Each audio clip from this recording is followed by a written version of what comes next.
స్వర్ణాంధ్రప్రదేశ్ కావాలంటే ముందు మీ ఆలోచన విధానం మారాలి. ఇప్పుడే సురేష్ గారు చాలా స్పష్టంగా చెప్పారు. మనందరిలో ఒక విషయం మనం గుర్తుపెట్టుకోవాలి. మన ఇంట్లో చెత్త తీస్తాం,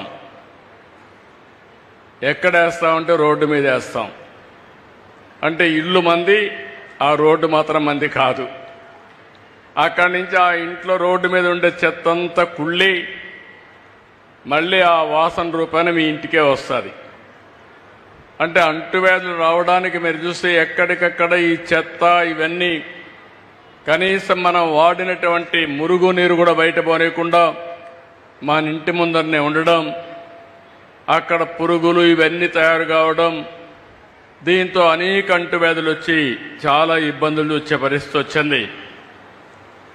పోయిన గవర్నమెంట్ మీరు చూశారు, చెత్త మీద పన్నేశారు కానీ చెత్త కూడా తీలే. మామూలుగా 85 లక్షల మెట్రిక్ టన్నులు చెత్త అన్ని టౌన్స్లో పరేసి మున్సిపాలిటీని చెత్త చేసి వదిలిపెట్టారు. ఈరోజు ఈ ప్రభుత్వం ఒకటే ఆలోచించాం. మా మంత్రికి చెప్పాను, మా డిపార్ట్మెంట్ చెప్పాను, అక్టోబర్ 2వ తారీఖు నాటికి 85 లక్షల చెత్త చెదారం ఏదైతే మున్సిపాలిటీస్లో ఉందో అన్ని క్లీన్ చేసే బాధ్యత వాళ్ళకి అప్పచెప్పాం. తప్పకుండా 100% జయప్రదం అవుతుందని చెప్పి మీ అందరికీ హామీ ఇస్తున్నా.